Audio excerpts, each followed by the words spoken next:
Saya bersyukur biar ibadah saat ini boleh memberikan akan sesuatu yang baru dalam kehidupan saudara, terutama untuk kehidupan manusia rohani. Karena Tuhan selalu memberikan perubahan dalam kehidupan seseorang itu bukan menjadi anak-anak tetapi dewasa. Maka seperti pujian tadi, biarlah kita itu tetap setia untuk selama-lamanya. Hari-hari ini bukanlah hari-hari yang mudah, apalagi di dalam pelayanan saya sampaikan bulan April ini adalah bulan keempat catur bulan pertama di tahun 2025. Ini akan menentukan akan bulan selanjutnya atau catur bulan selanjutnya di dalam sepanjang tahun ini.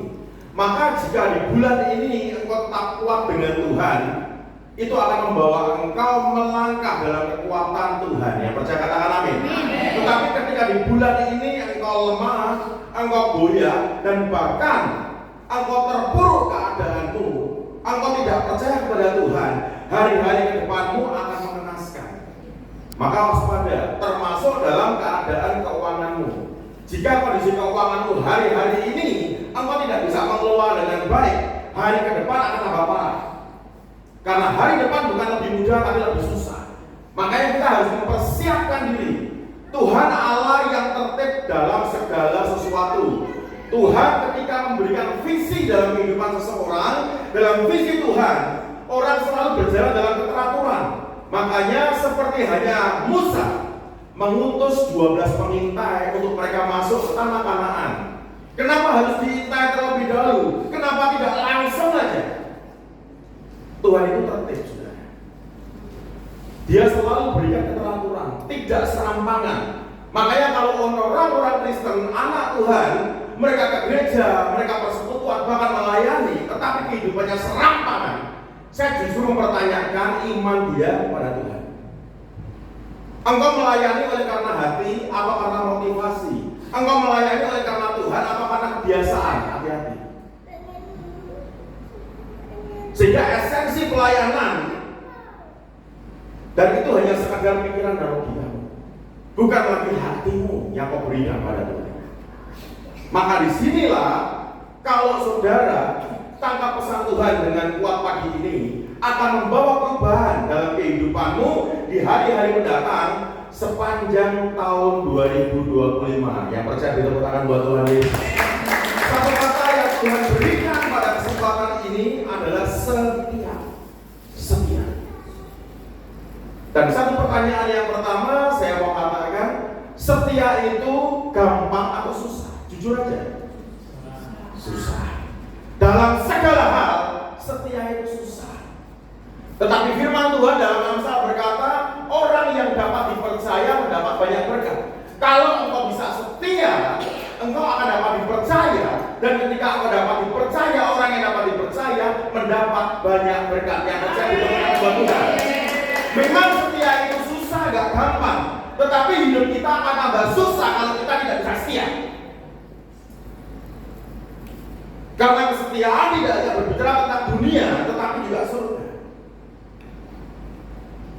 Maka disinilah kita perlu belajar. Dan kita mau lihat firman Tuhan yang pertama dalam kitab Rut pasal yang pertama, mulai ayat yang ke-12. Rut pasal pertama ayat 12. Kita mau belajar dari seseorang yang bernama Rut, karena dia mengalami akan kondisi keadaan di dalam kehidupan yang tidak mudah. Karena ketika dia mengiring akan mertuanya Naomi pun juga mengalami keadaan yang tidak mudah. Karena yang pertama, Naomi mengalami akan penderitaan kelaparan di dalam negerinya. Sehingga dengan suaminya dan kedua anaknya dia harus merantau keluar ke tanah Moab. Dan di Moab akhirnya yang pertama suami meninggal. Setelah suami meninggal, kedua anaknya menikah. Dan setelah menikah, kedua anaknya pun meninggal. Naomi hanya tinggal dengan kedua menantunya. Ini kondisi yang tidak mudah untuk dilalui dalam kehidupan seseorang. Seperti masalah yang boleh kita alami seringkalinya ketika kita merasa sudah gak mampu, Tuhan, gak kuat Tuhan. Tapi perhatikan baik-baik, Tuhan tidak akan pernah memberi pencobaan melebihi batas kekuatanmu. Yang percaya katakan amin. Karena ketika, perhatikan baik-baik, Naomi dalam segala kondisi dan keadaan yang tidak mengenakan ini, hal-hal yang sangat, saya katakan sangat pelik untuk dilalui. Hingga Naomi, dia berkata kepada dua menantunya, dan kita akan lihat ayat yang ke-12. Pulanglah anak-anakku, pergilah, sebab sudah terlalu tua aku untuk bersuami. Seandainya pikirku ada harapan bagiku, dan sekalipun malam ini aku bersuami, bahkan sekalipun aku masih melahirkan anak laki-laki, masakan kamu menanti sampai mereka dewasa? Semua perhatikan ke depan. Naomi menyampaikan kepada kedua menantunya karena anak Naomi, Mahlon dan Kilion meninggal, sehingga menantunya ini jadi janda, senasib dengan Naomi. Tetapi kedua menantu ini, dia pengujian yang pertama memang mereka nggak mau untuk meninggalkan ibu mertuanya. Mereka tetap mau mengikuti ibu mertuanya. Dan kita lihat ayat yang selanjutnya, ayat yang ke-13. Masakan kamu menanti sampai mereka dewasa? Masakan karena itu kamu harus menahan diri dan tidak bersuami? Janganlah kiranya demikian, anak-anakku. Bukankah jauh lebih pahit yang aku alami daripada kamu? Sebab tangan Tuhan teracung terhadap aku. Naomi menyampaikan ungkapan isi hatinya. Keadaanmu hanya kehilangan suami, tetapi keadaanku lebih. Karena tidak hanya kehilangan suami, tetapi kehilangan dua orang anak dan mengalami kondisi kelaparan di negerinya. Makanya dari Bethlehem mereka akhirnya mengungsi ke Moab. Tetapi ketika mereka merantau, bukan mendapat keadaan yang lebih baik, justru mengalami pengujian yang lebih. Disinilah terkadang ketika kita diizinkan Tuhan mengalami persoalan yang sama, nilai sebuah kesetiaan itu diuji. Dan kita lihat ayat yang selanjutnya, ayat 14. Menangis pula mereka dengan suara keras. Lalu Orpa mencium mertuanya itu minta diri. Tetapi Rut tetap berpaut padanya. Menantu yang pertama dia akhirnya mundur, dia balik ke negerinya. Menantu yang kedua Rut, dia tetap berpaut kepada Naomi mertuanya. Ayat yang ke-15. Berkatalah Naomi, telah pulang iparmu kepada bangsanya dan kepada para allahnya. Pulanglah mengikuti iparmu itu. Ayat ke-16 kita baca sama-sama, supaya iman itu timbul dalam kehidupan kita oleh karena kita mendengar akan firman. Ayat ke-16, 1, 2, 3. Tetapi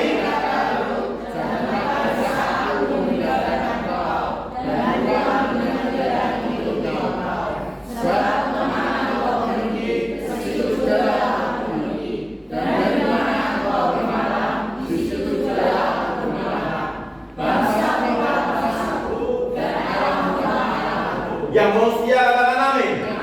Karena ketika engkau belajar untuk setia, keadaan yang diperhadapkan oleh Tuhan seringkali yang tidak seperti yang kau harap.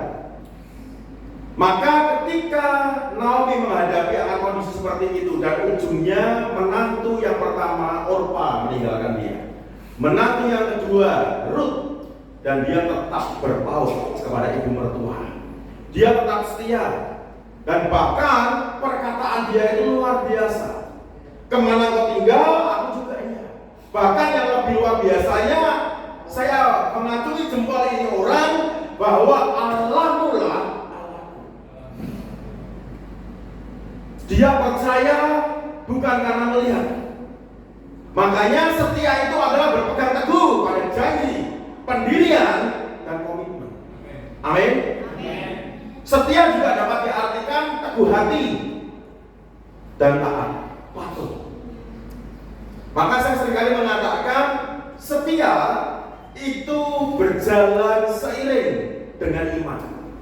Kalau orang berkata aku punya iman, tetapi dalam kehidupannya tidak setia, imannya dipertanyakan. Karena orang yang punya iman jelas pasti setia. Orang yang setia itu dia komit. Bahkan dia orang yang teguh hati. Contohnya Adi Barut. Dengan segala keadaan yang susah, menderita, tidak punya apa-apa loh ini mereka. Bahkan sampai Rut bisa berkata, Allahmu lah Allahku. Itu titik bagi saya sesuatu yang luar biasa dalam kehidupan kita untuk mempersembahkan hidup kepada Tuhan. Karena dia mempercayai Allahnya Naomi tanpa dia melihat. Maka itu perhatikan baik-baik. Saya seringkali memberikan sebuah kalimat pernyataan yang terpenting adalah bukan seberapa cepat engkau berjalan, tapi seberapa setia engkau tetap melangkah dalam segala keadaan. Yang mau katakan amin? Karena bukan soal cepet-cepetannya. Hidup di dalam Tuhan bukan perlombaan untuk kita cepat-cepatan. Siapa yang pulang duluan? Karena itu daulat kuasa Tuhan. Waktu Tuhan bukan waktu kita. Tetapi seberapa engkau tetap setia melangkah di dalam Tuhan dalam segala keadaan, dan sampai firman Tuhan berkata mendapat mahkota kehidupan. Maka untuk setia itu memang tidak gampang, saudara. Tetapi sekali lagi saya katakan, hidup kita akan kesulitan, akan tambah susah kalau kita nggak bisa setia. Karena apa? Kita punya Tuhan yang setia. Jika kita punya Tuhan yang setia dan kita tidak setia, apa yang akan terjadi dalam kehidupan? Sama seperti hanya engkau pasangan. Ketika pasanganmu salah satu, baik itu suami ataupun istrimu, mereka setia, yang satunya nggak setia, pasti akan ada konsekuensi, akan ada akibat yang dialami. Dengan Tuhan pun sama. Tuhan setia, kitanya nggak setia, pasti ada akibat buruk yang harus kita alami. Tetapi ketika kita bisa setia dalam segala keadaan seperti Rut, dia meskipun mengalami suaminya meninggal, dia tetap terpaut kepada Naomi, dia tidak goyah karena keadaan, dia tetap percaya bahwa Allahnya Naomi, Allahnya dia. Dan kalau saudara membaca story ini sampai selesai, mereka akhirnya kembali ke Bethlehem. Kalau hari-hari ini saudara ke Bethlehem, saudara akan banyak melihat di sana orang-orang bisa berbahasa Indonesia. Nanti mungkin ketika selesai kita fellowship, nanti karena Ibu Gembala sudah berpesan kepada saya, Pak, ya saya menghargai akan kebaikan hati saudara. Jadi ketika saya selesai ibadah, saya langsung pamit, bukan karena apa? Karena masih ada hal-hal lain yang harus saya kerjakan. Karena memang di dalam sebuah pelayanan tidak ada motivasi diri bagi saya. Saya melayani murni dengan hati. Makanya selesai pelayanan, saya pasti pamit. Pasti saya pamit. Tetapi di dalam jadwal saya untuk melayani selalu saya daftarkan. Tidak pernah saya ingkar. Tetap selalu dari family blessing kita melayani. Tetapi Ibu Gembala saudara berkata, untuk kita nanti makan bersama dalam kesederhanaan di gereja, saya tahu di mana nilai kekeluargaan yang Tuhan beri dalam kasih Tuhan inilah. Dan Tuhan tahu saya untuk stay. Makanya saya berkata, baik, terima kasih. Berikan tepuk tangan buat Tuhan. Karena saya selalu berdoakan Tuhan mau. Karena bagi saya lebih baik saya dibenci manusia daripada saya dibenci Tuhan. Karena ketika saya dibenci manusia, jika Tuhan bela saya tenang dan aman. Tetapi kalau saya dibenci Tuhan, jika Tuhan memusuhi saya, bagaimana saya hidup? Karena Dia yang punya kehidupan, Dia berdaulat dan berkuasa. Maka itulah perhatikan baik-baik, saudara. Di saat Rut akhirnya mereka balik ke Bethlehem. Nanti saya tunjukin Bethlehem, mereka bisa berbahasa Indonesia. Karena ketika saya di Israel, saya ngobrol dengan mereka, saya pakai bahasa Inggris, malah mereka jawabnya pakai bahasa Indonesia. Mungkin mereka merasakan, oh mungkin bahasa Inggris saya kurang mereka terima ya. Mungkin bagi mereka masih kurang afdol, kurang lancar, padahal ya enggak juga, lumayan lah. Setidaknya nilai bahasa Inggris saya tidak terlalu memalukan. Maka itu di saat saya ngobrol bercanda, dan dia juga berkata, di sana ada namanya Susi. Nanti saya kasih lihat videonya ya. Dia salah satu artisnya Bethlehem. Nanti bisa tahu. Memang Bethlehem itu ceweknya cantik-cantik, saudara. Keren. Karena itu artinya rumah roti Bethlehem. Nah, supaya nanti saudara bisa ngerti dan di saat engkau punya kerinduan bisa ke Israel, jangan pernah takut hanya karena bahasa. Karena di sana hampir orang bisa berbicara dengan bahasa Indonesia. Tenang aja. Asal jangan diajak ngomong Jawa ya. Gandul Gusti. Nah, mereka bos. Kalau berbicara dengan bahasa Indonesia mereka bisa aman, nyaman. Jadi nggak perlu ditakutkan, santai sekali. Bahkan mereka ketika kami datang dan mereka mengatakan terima kasih sudah mengunjungi akan Holy Land, dan itu dengan bahasa Indonesia. Maka perhatikan baik-baik, ketika Ruth dia dengan Naomi balik ke Bethlehem, cara Tuhan untuk mengubah kehidupan seseorang yang setia. Didikan Tuhan jelas. Makanya begini, ketika terkadang Tuhan izinkan sesuatu yang tidak mengenakan dagingmu terjadi, seringkali kita mudah berontak, kita mudah ngomel, kita mudah marah ke Tuhan. Kenapa keadaanku seperti ini Tuhan? Padahal aku udah doa, aku udah puasa, aku udah melayani Engkau. Kenapa Engkau seperti ini padaku? Seolah Engkau tidak mengasihi aku. Tadi dalam perjalanan kemari saya berbincang dengan istri saya dan dengan salah satu pengurus saya. Disitulah saya berkata bahwa memang kalau kita melihat akan karakter Tuhan, Dia Tuhan yang Maha Kasih, bukan hanya panjang sabar. Kalau panjang sabar berarti ada batasnya, batas kesabaran Tuhan.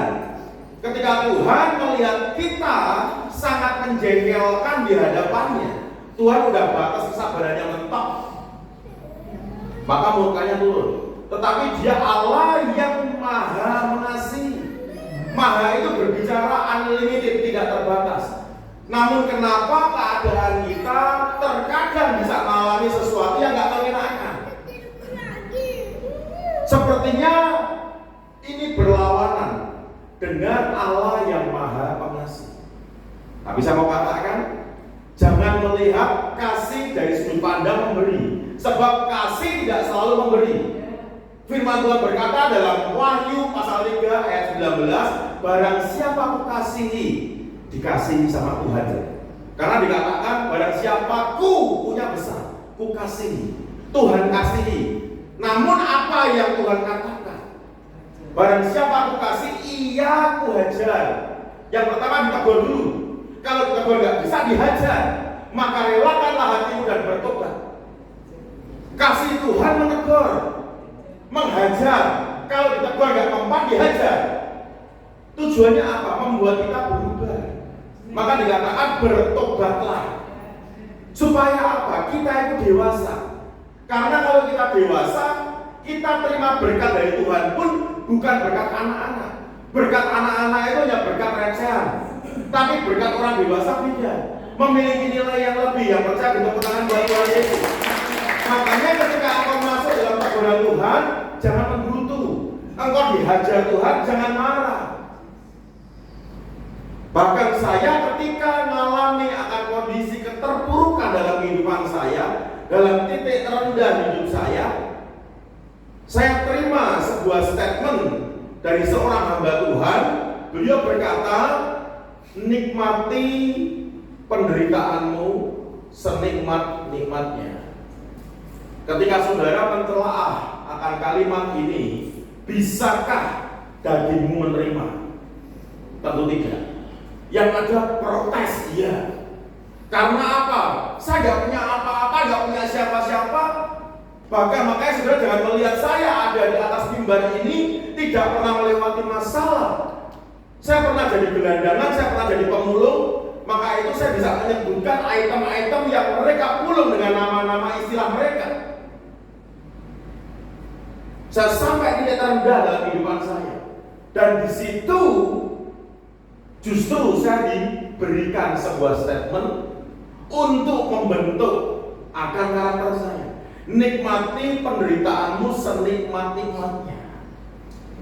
Awalnya memang saya diam. Diamnya karena apa?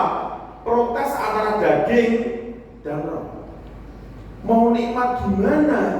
Makan nggak bisa, duit nggak punya. Kalau saudara ada di fase seperti itu, saudara pun pasti akan melakukan hal yang sama. Tetapi di saat saya terus cari Tuhan, satu firman yang akhirnya saya mengerti pada waktu itu dibenamkan dalam hidup saya.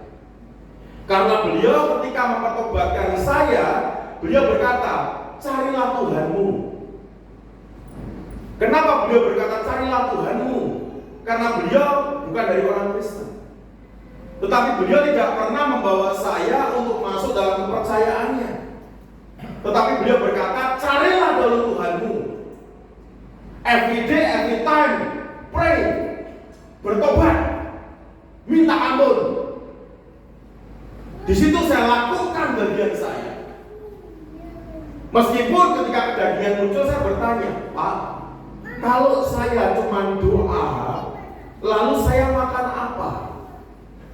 Itu seringkali juga ditanyakan oleh anak-anak Tuhan. Ketika mengalami masalah cari Tuhan, kalau cari Tuhan nggak kerja terus bagaimana? Dan dia berkata, beliaunya ini, beliau sudah meninggal saudara beberapa tahun kemarin. Dan ketika beliau menyampaikan, perhatikan, burung di udara Tuhan pelihara, apalagi hidupku. Saya pada waktu itu belum bertobat, saya nggak ngerti firman, saya diam-diam aja, saya hanya Tetapi ketika saya lakukan, saya tidak protes lagi, saya hanya melakukan.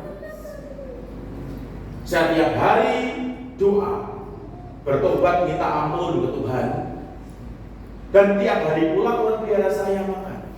Salah satunya dari beliau. Karena setiap hari saya ke rumahnya beliau. Ke rumahnya beliau, istrinya nyampe makan. Dapat makan kan? Bisa makan kan?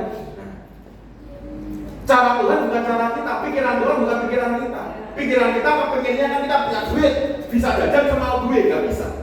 Dalam didikan Tuhan ikuti akan apa yang Tuhan mau. Menjadi apa penguasaan diri buat kita. Dan benar, proses yang saya lalui itu akhirnya saya mengerti satu firman. Matius 6 ayat 33 saya baru tahu. Carilah dahulu kerajaan Allah dan kebenarannya, maka semua ditambahkan. Dan betul, 3 bulan pertama saya hanya berdoa, tidak apa-apain. Pagi, siang, sore, malam hanya isinya cuma doa, nangis, minta ampun ke Tuhan, merendahkan diri ke Tuhan. Karena apa? Kesalahan. Karena apa? Keadaan. Saya benar-benar nyerah, berserah kepada Tuhan. Dan setelah itu baru titik balik mulai terjadi. Titik balik mulai Tuhan berikan dalam kehidupan saya. Bertahap, gak langsung instan. Namun apa yang Tuhan lakukan, arah tujuannya jelas. Ketika Dia mengubah kutuk jadi berkat, berarti dari sesuatu yang buruk jadi yang baik. Dan itu saya alami dalam hidup saya. Namun kunci kesetiaan itu penting. Karena apa? Kalau saya nggak setia, oleh karena keadaan yang saya alami, penderitaan yang saya hadapi, dan saya lari dari kenyataan, mungkin saya tidak akan pernah ada di hadapan saudara saat ini. Maka kesetiaan itu penting sekali. Namun kesetiaan tidak terjadi begitu saja. Kesetiaan ketika saya mengikut Tuhan, ada bagian-bagian yang perlu kita ketahui. Karena untuk kita bisa setia ada caranya. Dan kita mau belajar pagi ini cara untuk kita itu bisa hidup setia dalam Tuhan. Karena ini akan menentukan akan jalan dan masa depan kita. Yang percaya katakan amin. Kita buka sama-sama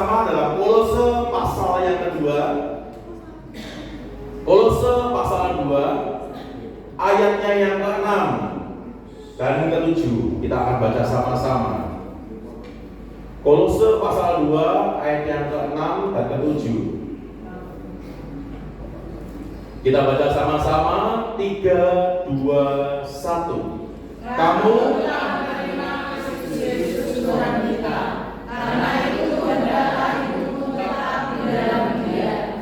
Hendaklah kamu berkata di dalam Dia dan membangun di atas Dia. Hendaklah kamu bertambah teguh dalam iman yang telah diajarkan padamu, dan hendaklah hidupmu melimpah dengan syukur. Yang mau katakan amin. Yang mau katakan amin. Sekali lagi yang mau katakan amin. Dikatakan buat Tuhan Yesus. Ayat yang ke-6, kamu telah menerima Kristus Yesus. Kita semua ini sudah terima Yesus. Kita sudah lahir baru, amin. Tetapi ketika kita sudah lahir baru, ada hal yang perlu kita tahu supaya kita bisa setia dengan Tuhan. Kalau kita bisa setia, kenapa harus dengan Tuhan dulu? Karena Tuhan sentral dalam kehidupan. Bahkan jika Tuhan yang tidak nampak, engkau bisa setia dengan yang nampak. Tapi kalau dengan yang nampak engkau gak bisa setia, bagaimana dengan yang gak nampak? Jadi kuncinya harus Tuhan dulu. Bukan dengan keluargamu, pekerjaanmu, bisnismu, pelayananmu, relasimu, enggak. Tuhan dulu. Setia dengan Tuhan dulu. Maka ketika kita terima Yesus dalam hidup kita sebagai Tuhan dan Juru Selamat, perhatian hal pertama, cara pertama supaya kita hidup setia dalam Tuhan, yaitu perhatian baik-baik, hendaklah hidupmu tetap di dalam Dia. Hidup tetap di dalam Tuhan itu berbicara apa? Tidak undur, tidak berpaling, tidak murtad dalam segala keadaan. Seperti itu. Di saat suaminya meninggal, tidak kemudian dia langsung undur dari mertuanya dan dia kawin lagi. Dia tidak ngomel, dia tidak protes, dia tidak kecewa, bahkan dia berkata kepada mertuanya, Allahmu, Allahku. Istimewa. Istimewa. Makanya hal pertama ini sudah perlu tangkap dengan kuat. Hendaklah hidupmu tetap. Karena kalau tetap itu, kita tidak akan jadi pribadi yang pelin-pelan. Isu dene sore tempe. Hari ini saudara datang ibadah, minggu depan ketika mulai besok Senin sampai hari Sabtu ngalami akan kesulitan, engkau tidak lagi datang ibadah. Wes percuma lah orang gereja-gerejonan, nyatanya uripnya tambah susah. Berarti hidupmu tidak tetap di dalam Dia. Engkau mudah goyah karena keadaan. Engkau jadi pribadi yang pelin-pelan. Dan bagaimana engkau bisa setia kalau engkau pelin-pelan? Dan orang yang seperti ini tidak akan pernah terima upah dari Tuhan. Karena firman Tuhan berkata, lebih baik engkau panas atau engkau dingin, jangan suam. Kalau engkau suam akan dimuntahkan. Amin. Ngomong sama kiri kanannya, kue panas atau dingin? Panas dingin. Kalau engkau panas dingin, engkau pasti akan dibawa ke dokter. Karena kondisi badanmu panas dingin. Maka kita harus punya satu prinsip. Maksudnya apa? Ketika panas, panas, on fire. Ketika dingin, jangan mudah emosional. Tetap tenang dalam keadaan yang panas, supaya kita tidak dimuntahkan. Tetapi kalau kita suam-suam, kita akan dimuntahkan. Karena apa? Tidak akan memberikan dampak yang baik. Saudara membuat teh dengan air yang suam-suam, bisa jadi tehmu nggak bisa. Mau buat kopi dengan air yang suam-suam, bisa jadi nggak bisa. Tetap panas-panas sekalian, dingin-dingin sekalian, malah bisa jadi. Buktikan perkataan saya. Mungkin saudara berkata, mosok Pak buat kopi dengan air dingin bisa jadi? Bisa. Saya sudah membuktikan. Apa yang saya khotbahkan selalu saya alami. Makanya saudara kalau ke kafe-kafe yang besar, yang modern sekarang, ada, saya bukan promosi, ada namanya cold brew. Cold brew itu adalah apa? Kopi dingin. Itu kopi yang dia difermentasikan dengan air dingin minimal 1 kali 24 jam 1 hari. Istri saya sambil senyum-senyum. Suamiku ternyata mulai belajar tentang kopi. Karena memang saya dulu gak terlalu suka kopi, saudara. Tetapi ketika saya punya istri dan istri saya penggemar kopi, bukan saya melarang dia, justru bagaimana kita itu bisa saling. Karena kebahagiaan itu kan diciptakan, amin. Kebahagiaan gak bisa datang dengan sendirinya.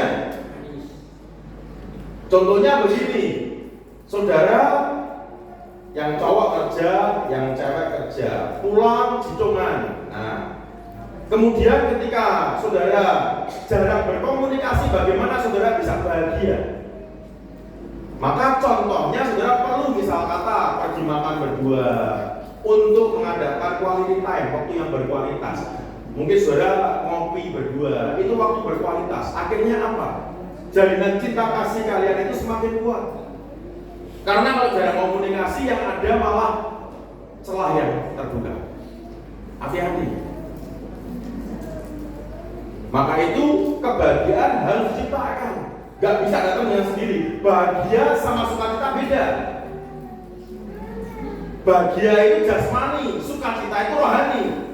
Perbedaannya begini, bahagia kenapa harus diciptakan? Kalau tidak ada duit bisa bahagia enggak? Gak bisa, susah. Namun kalau ada sukacita dalam hidup kita, tidak punya duit tetap tertawa. Amin. Silakan wajah-wajah pertama yang ada ragu-ragu, tetapi saya tahu di atas semuanya ketika engkau mulai memperlihatkan gigimu, udah digosok atau belum saya nggak tahu, dan saya tidak pertanyakan itu. Tapi di atas semuanya supaya saudara mengerti, sukacita itu dari Tuhan. Sehingga kalau kau nggak punya duit pun kau akan tenang. Tapi kalau bahagia itu jasmani. Kalau kau nggak punya duit, engkau bagaimana mau tenang? Kadang kemerungsung pikirannya kalut. Maka perlu minta Tuhan sukacita. Biar apa? Tetap tenang keadaanmu. Amin. Karena apa? Tuhan tidak pernah salah untuk menurunkan berkat. Tuhan kalau menurunkan berkat pasti melihat dulu wadahnya. Siap nggak? Ready nggak? Sebab Tuhan tidak mau berkatnya tercecer. Jadi kalau wadahnya tidak ready, tidak siap, Tuhan nggak akan turunkan. Maksudnya berkat tercecer bagaimana Pak? Apakah buat foya-foya? Ya itu salah satu. Tetapi Tuhan mau apa yang Tuhan beri itu tepat. Jangan sampai misal kata engkau punya kebutuhan dalam kehidupan, dan di saat Tuhan berkati kamu, bukan kebutuhanmu yang terpenuhi, malah keinginanmu. Keinginan kita cenderung banyak, tetapi kebutuhan kita itu mutlak. Bahkan seringkali kalau saya bercanda, di dalam keinginan tidak ada Tuhan, tapi di dalam kebutuhan ada Tuhan. Karena apa? Namanya kebutuhan. Ada Tuhan. Tapi kalau keinginan tidak ada Tuhan, betul? Nah, di situ Tuhan perhatikannya kebutuhan, bukan keinginan. Karena keinginan kejadian, kebutuhan ada Tuhan. Tetapi Tuhan nggak mau berkatnya tercecer. Apa yang Tuhan beri dan kemudian berlalu dengan sia-sia. Misalnya kata nih, contoh ya, kondisi rumah saudara itu pada bocor semua. Kok pray dengan Tuhan, Tuhan, ini kondisi rumah pada bocor semua. Dan kami berdoa memohon pertolongan-Mu, campur tangan-Mu, berkati kami supaya kami dapat merenovasi. Kemudian berkat turun nih, tahu-tahu di atas dari nilai yang kau perlu. Engkau perlu misalnya 5 juta, tahu-tahu Tuhan kasih 15 juta. Kemudian pasanganmu berkata, buat beli sepeda motor dulu aja, supaya kita ada kaki, supaya bisa dipakai ke sana kemari. Akhirnya beli sepeda motor. Dan itu salah satu berkat Tuhan yang tercecer. Tuhan gak mau. Maka kenapa Tuhan selalu melihat kesiapannya dulu? Kalau udah siap wadahnya baru dikasih. Jadi jangan buru-buru protes, Tuhan kenapa aku tidak mau berkati. Jangan-jangan wadah kita belum siap. Maka itu perlu dipersiapkan. Amin.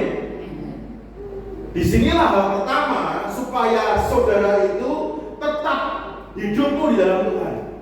Karena kalau engkau tidak tetap di dalam Tuhan, Tuhan iya. Ketika mengalami masalah pergi ke orang pintar.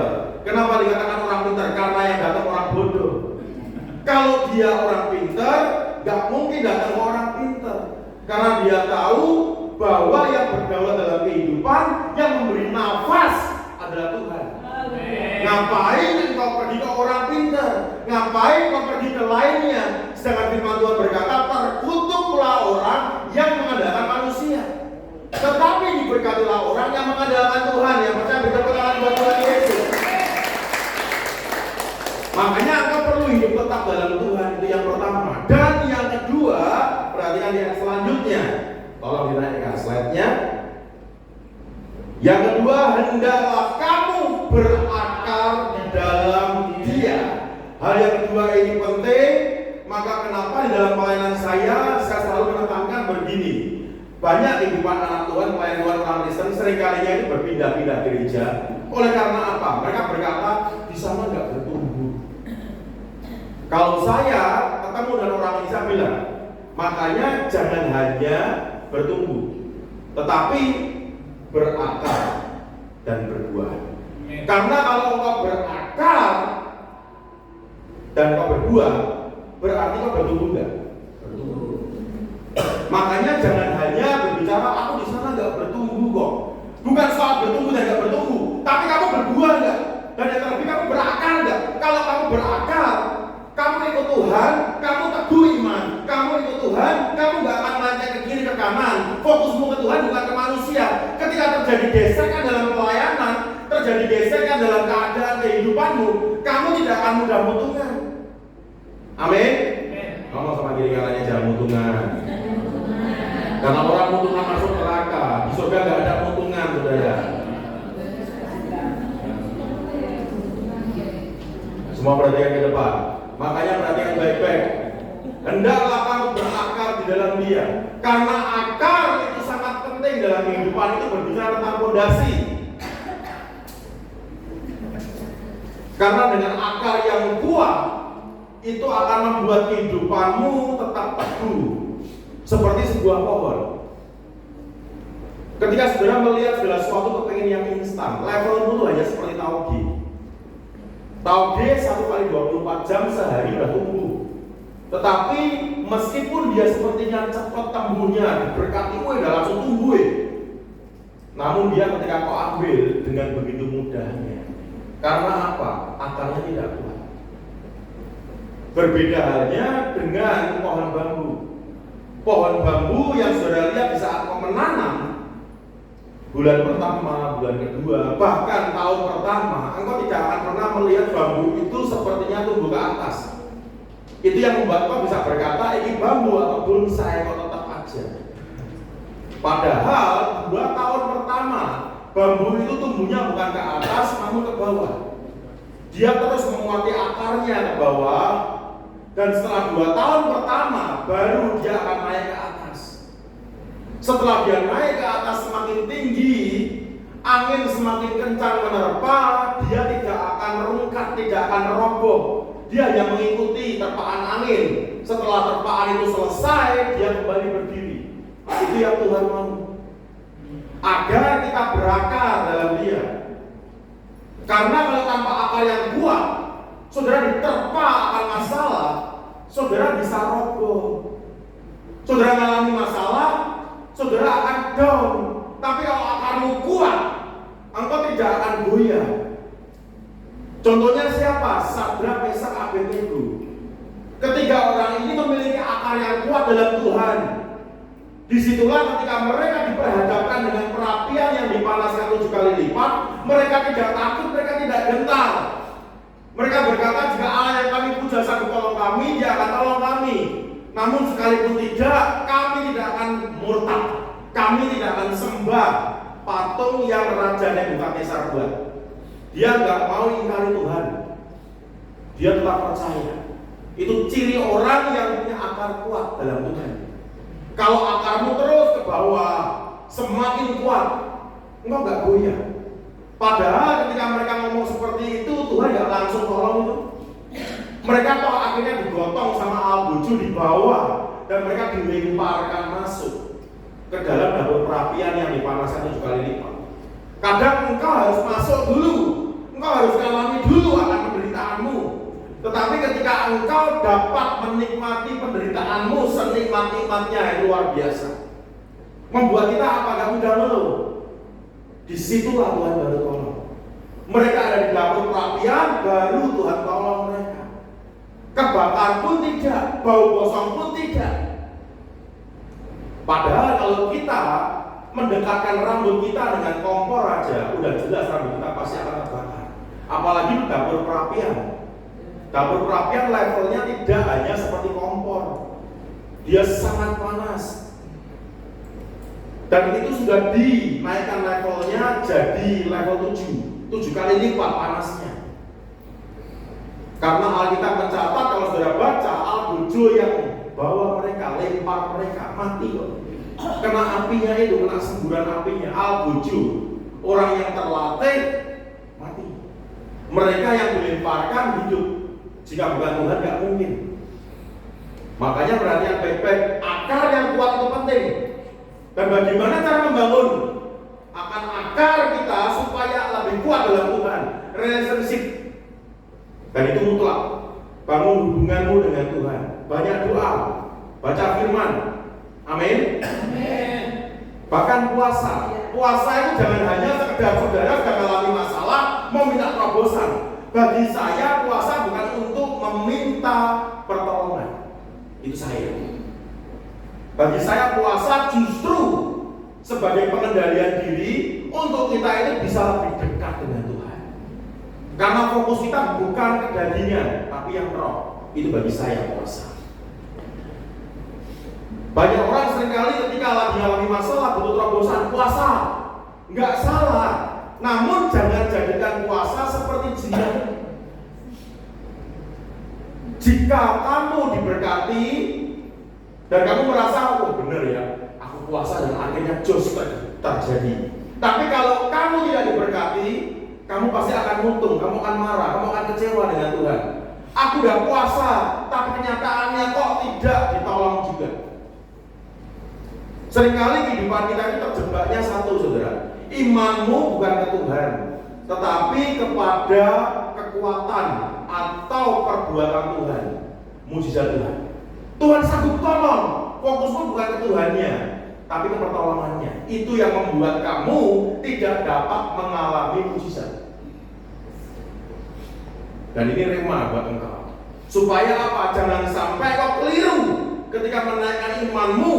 Engkau menaikkan imanmu ke Tuhan atau ke perbuatan Tuhan. Kalau imanmu kepada perbuatan Tuhan, bukan ke Tuhan yang memiliki akan kuasa, hati-hati. Berarti kau hanya motivasi, bukan hati.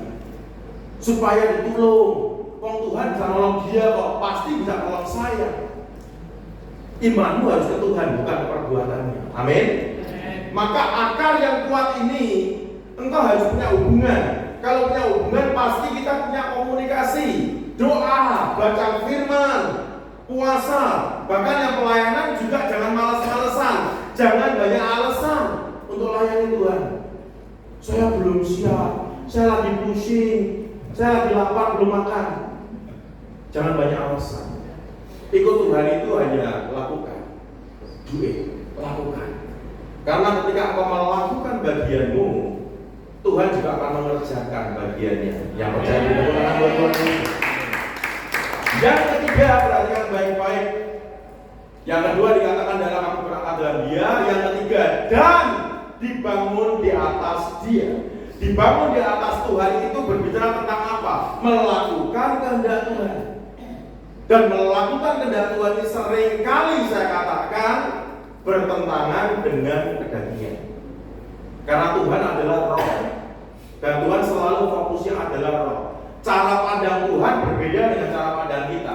Cara pandang kita adalah dunia. Tolak ukur kita adalah dunia. Cara pandang Tuhan, tolak ukur Tuhan adalah surga. Yang percaya katakan amin. Di situ yang membedakan akan kita dengan Tuhan. Di saat Tuhan menginginkan kita melakukan kehendaknya, dibangun di atas Tuhan, sehingga kehendak Tuhan yang mau dijadikan. Di situ saya mau katakan enak tidak enak lakukan.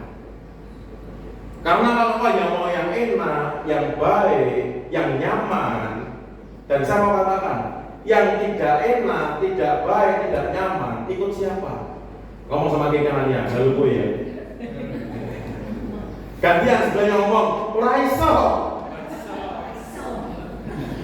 Dia Allah yang maha adil. Jadi dia tahu semua harus alami. Karena apa? Proses pendewasaan. Kan nggak mungkin. Misal kata saudara punya anak ya 4 balita. Kemudian yang dewasa hanya 1, yang 3 tetap kontak. Iya kira-kira. Stunting. Nah, pasti kita protes sama Tuhan. Loh Tuhan, kok begini? Proses dewasanya kan bareng mereka, sama-sama mengalami dewasa. Seusia mereka, terus mereka bertambah, usianya tambah dewasa, besar. Enggak, terus yang tumbuh hanya 1, lainnya tetap aja bonsai. Enggak mungkin. Maka kita pun diizinkan Tuhan mengalami persoalan juga sama. Kita dibentuk oleh Tuhan, dibangun di atas Tuhan, melakukan kehendak Tuhan. Enak gak enak? Seperti halnya contohnya, ketika engkau harus ngampuni orang yang bersalah sama kamu. Jujur aja, itu susah atau gampang? Susah. Apalagi yang udah mantelnya tingkat 2. Wah susah Pak, buat sampai mati. Tapi saya berkata, jika engkau tidak meneladani Yesus dalam hidupmu, ketika Yesus berkata, di saat engkau ditampar pipi kirimu, berikan pipi kananmu. Kalau engkau tidak bisa lakukan itu, jangan harap surga terima kamu. Yang ada, aku tidak kenal engkaunya. Yang rugi kita sendiri. Dan saya mau katakan, kekecewaan, sakit hati itu hanya sampah. Jangan biarkan sampah itu menumpuk dalam hatimu, yang rugi kau sendiri. Lebih baik lepaskan pengampunan, maafkan orang, ampuni orang yang bersalah sama kamu, dan hidupmu tenang bersama Tuhan. Yang mau katakan amin? Amin. Makanya sudah perlu santai wae. Katakan santai wae. Ngomong sama kiri kanannya, santai wae. Gantian sebelahnya ngomong tenane. Lagi sebelahnya ngomong tenang. Beri tepuk tangan buat Tuhan. Yang keempat, perhatikan baik-baik. Yang keempat, hendaklah kamu bertambah teguh dalam iman yang telah diajarkan kepadamu.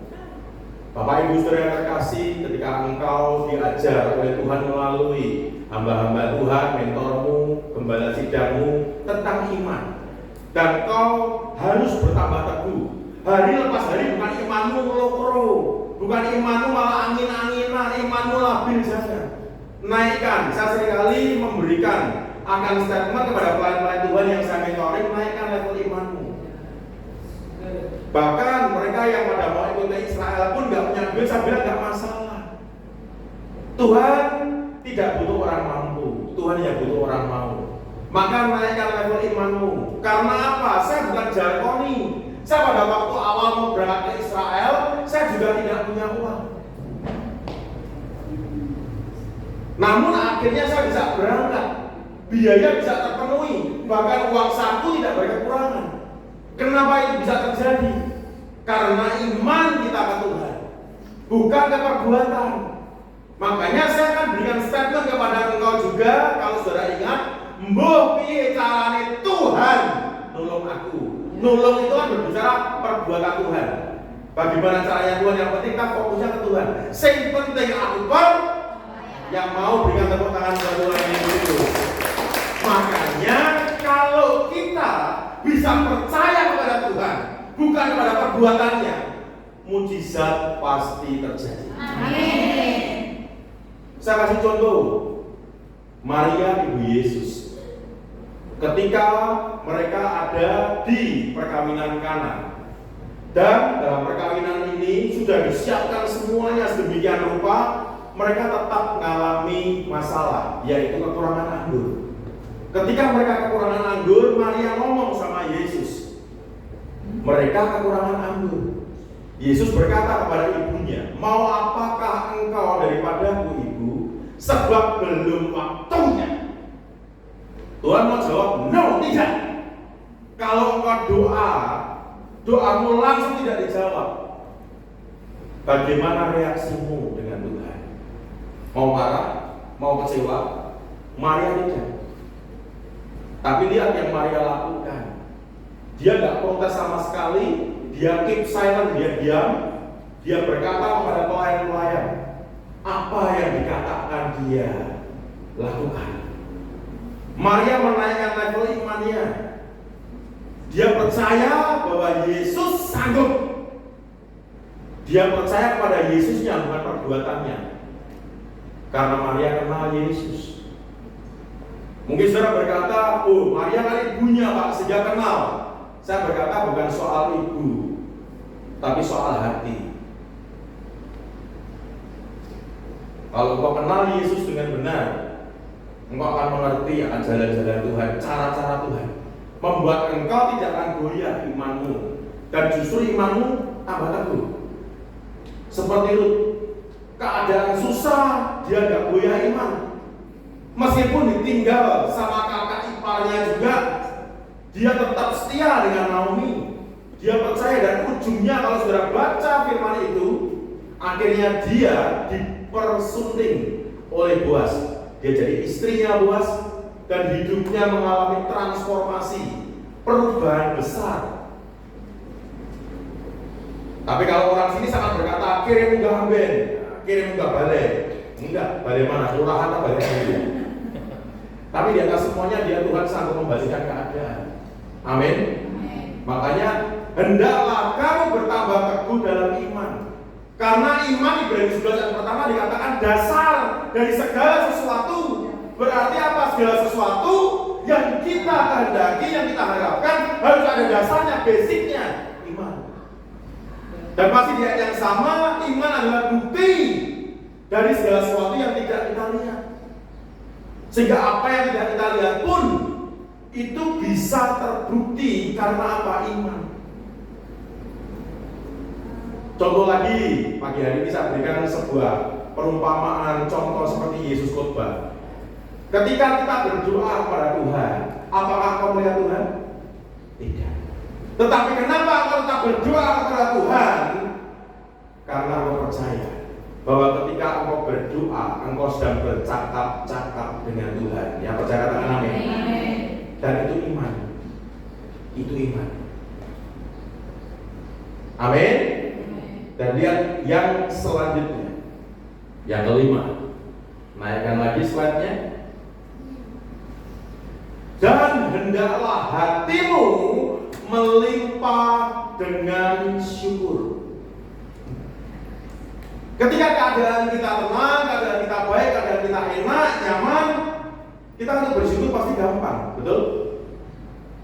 Tapi kalau keadaan lagi susah, lagi menderita, ekonomi lagi morat-marit,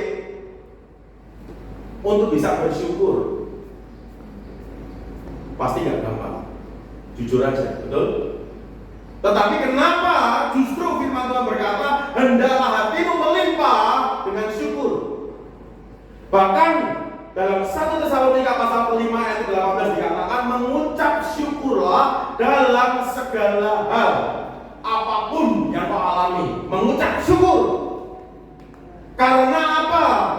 Karena itulah yang dikehendaki Allah di dalam Kristus Yesus bagi kamu. Berarti ada maksud dan tujuan yang Tuhan sedang persiapkan ketika mendapat pengucap syukur dalam segala hal. Saya kasih contoh lagi. Ketika saudara dalam keadaan yang sulit, engkau tetap bisa mengucap syukur. Lihat, mujizat Tuhan bisa terjadi. Meski terkadang keadaan belum berubah, tetapi hatimu sudah Tuhan ubahkan. Yang percaya katakan amin. 5 roti 2 ikan. Kalau saudara baca ayatnya, apa yang Yesus lakukan ketika Yesus mengangkat roti itu, kalimat pertama mengucap syukur, dan baru dipecah, baru dibagi. Kuasa ucapan syukur bisa mendatangkan mujizat dan kuasa Tuhan. Yang percaya katakan amin. Dari 5 roti 2 ikan bisa memberi makan 5.000 orang dan sisa 12 bakul. Bahkan yang lebih istimewa lagi, ketika Yesus mau membangkitkan Lazarus, perhatian baik-baik. Ketika Yesus menghadap kepada Allah, dia berkata seperti ini, mengucap syukur. Baca firman.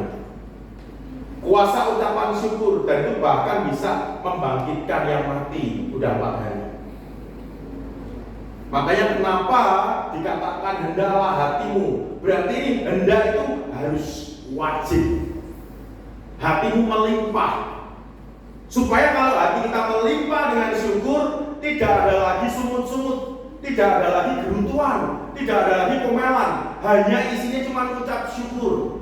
Enak ora enak, nyaman gak nyaman, tetap ucap syukur. Yang mau dan percaya katakan amin. Begitupun dalam 1 Tesalonika dikatakan mengucap syukur dalam segala hal, sehingga apapun yang kita alami, mungkin doa belum dijawab, pergumulan tetap masih ada, bahkan nambah, tetap ucap syukur. Sebab Tuhan baik. Karena kasih tidak selalu memberi.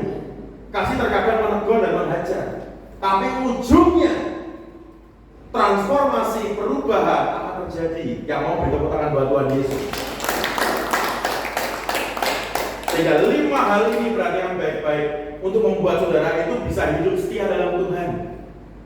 Yang pertama, tetap di dalam Dia, jangan goyah. Yang kedua, berakar di dalam Tuhan, jangan yang lain. Ketika akarmu kuat dalam Tuhan, engkau akan kuat untuk menghadapi keadaan. Yang ketiga, dibangun di atas Tuhan. Lakukan kehendak Tuhan, bukan kehendakmu. Apa yang Tuhan mau, kerjakan. Jangan protes. Karena proses ketika melakukan akan mendatangkan kesuksesan. Yang keempat, bertambah teguh dalam iman. Ikut Tuhan, iman terus naik, jangan turun. Rugi saudara. Karena tanpa iman, Ibrani 11 ayat 6 dikatakan tidak ada seorang pun berkenan di hadapan Tuhan. Makanya iman mutlak harus bertambah teguh. Dan yang kelima, hatimu harus melimpah dengan syukur. Saya berdoa 5 hal ini ketika saudara terapkan dalam kehidupanmu sejak hari ini. Dan perhatikan, engkau akan mengalami akan perubahan hidup, bahkan membalikan keadaan. Yang percaya beri tepuk tangan buat Tuhan Yesus. Kalau semua berdiri.